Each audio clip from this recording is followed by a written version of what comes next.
Hey everyone, it's Joe at National Sports Entertainment, and I wanted to go into tonight's game, and I also wanted to verify the Giants game because, as I said, that one's a very close one.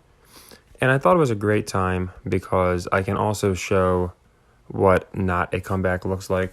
Okay, so you might say, well, it's 17-17, that's better odds of a comeback than last night when Jacksonville was down 4 scores. The difference is the announcers were giving that away. If you've been watching this game, it's really obvious. They don't really know what to say. They're just basically admitting Buffalo's doing some stupid shit. So this one is probably just to allow the Dolphins to cover for whatever the reason. But you can see that they're teasing the same Jaguars type comeback.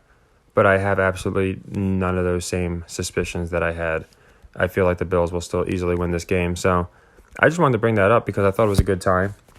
Because if you're looking at the scores yesterday to today, and you believe this is real, as many people do, then you would say, well, why would you believe this can't be a comeback if yesterday you were so sure?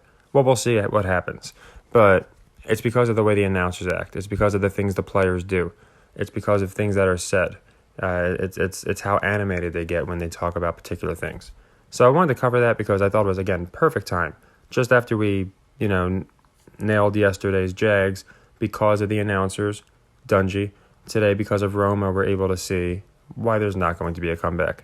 And again, this might age terribly, but I just feel like this is a forced one where they just quickly got 17 points. Whereas the Jaguars, it was like spaced out, like a suspenseful movie where it's like slowly, but bam, and then bam, they're pulling closer. You can kind of see the difference, right? If you watch a wrestling match, a dude goes on a hot streak and you think he's going to get the win, and then he uses all of his moves, and that's it.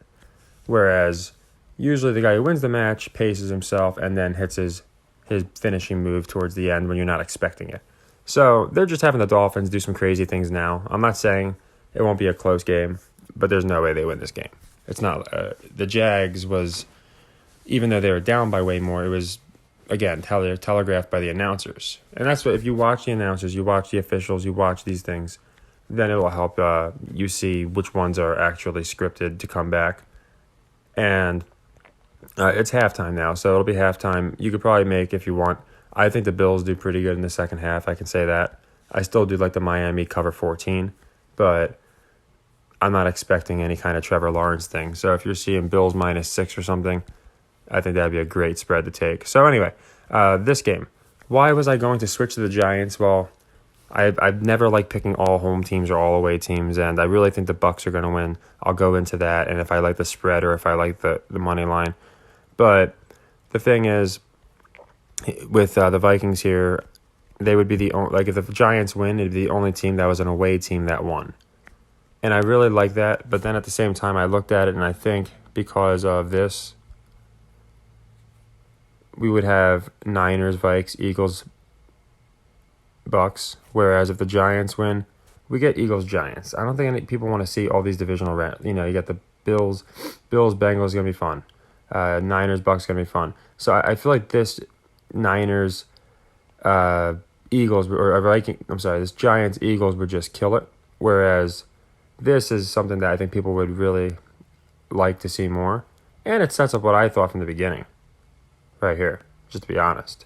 I mean, I think most people were expecting this type of thing. So, again, I could be wrong, but this is basically what I was expecting from the beginning, right here. So we'll see what happens. But, again, the reason I like the Vikings here is because of that. I don't like always just picking all home teams, but I did like the Vikings because I think it sets up a much better playoff. And that's basically it. Like I said, as far as tonight's game, I just like this one. I know the Bengals are going to win.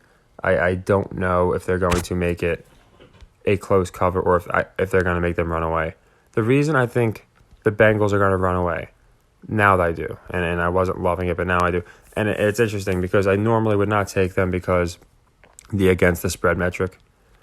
For example, if they win this week, I'm almost definitely going to take them not to cover next week, no matter what, just because of the spread metric. But anyway, the reason I like them here is Roma mentioned how they look unstoppable and how they looked like they could beat Buffalo when that game had started, right? So they're playing in those seats. Well, now if they come out and lay an egg or barely beat Baltimore, they're not really convincing anyone that Cincinnati can beat Buffalo. Again, people said maybe that whole thing was Vegas related. You never know. So if they want money on Cincinnati, they're going to get money on Cincinnati. So I think that's what they want, and I think Cincinnati wins this one probably like San Francisco did. So yeah, that one I thought would be closer. We're not going to hit them all, but I think this one right here. Okay, so Bills take a 3-point lead. So I'm guessing the spread's going to be something around 10 points or something, maybe 7 to 10 points live. And I still think the Bills will cover like the 7. I just think these comebacks, these 17, they're not going to hold it. As you can see, the Bills will probably pull away. But I still like our 14. And yeah, so back to the Bengals. I like the cover here. I'll just take the -8. So it did move from 8.5 to 8, which sometimes might indicate, they might want us to take them. But usually when it moves like a half point or so, it really doesn't mean anything. I've seen it happen a million times. So I am going to take the Bengals here. I'm not loving it, so it's going to be a leg 1. So whereas we have the Dolphins plus 14 was a leg 2, and the Vikings here, I actually got -2.5 on my book. It was 3. They moved it. Now that it's 2.5, I would recommend buying it down to 2. Just because there can be 2-point games. You'd be surprised. Look at yesterday with the Jaguars. There can be 2-point games. But I don't think the 2.5 is going to hurt either. And I think it's a strong leg 2. Vikings win for narrative purposes. And then we got tomorrow's game. And again, I'll go more into this one. My gut's telling me Bucks. Maybe I'm just being naive. But my gut is telling me Bucks. And we'll see what happens. It'll be an interesting game for sure. It'll be interesting to see how they approach this one. They did make sure to give the Bucks home field advantage because there's no way. Otherwise, it'd be like a 9-point spread, and they wouldn't be able to pay out the public. So, you could see that's why they're only getting about 2.5, which might move. But I'm going to look more into that one, see if the lines move. But yeah, I think, no comeback here for the Dolphins. So if you can, if you like, I don't know I haven't checked the live spreads. I'm guessing again they're around Bills plus 7 or something. I think that's a very safe spread because I think they're just teasing this little comeback here. And that's the difference. You just watch Jacksonville. I DVR these games sometimes because that way I can see the difference. Watch Jacksonville, watch how the announcers treated that, and then watch the first half of this and watch how they're just forcing it like so fast, like just expedition dumping almost, like just down our throats.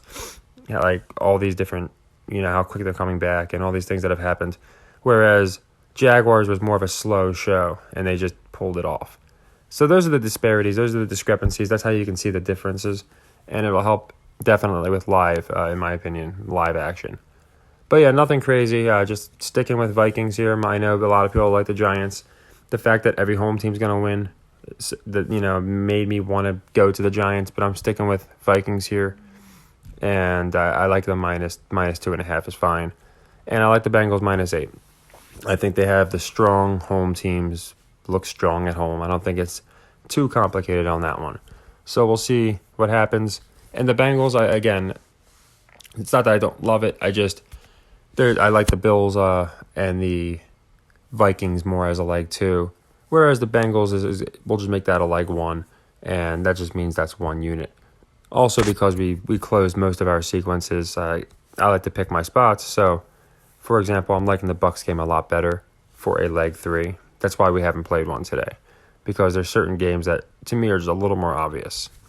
But yeah, I just figured I'd tackle everything, and if you guys want to do some halftime action on the Bills, like I said, I know for the money line, you're not going to be getting great value, but you might be getting the best value that you were since before the game, since it's close, and some people might actually believe Miami can win this.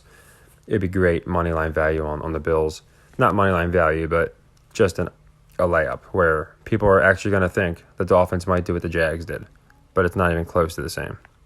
So take care, everybody. I want to get this out so you can make your halftime, if you want to make so many halftime plays.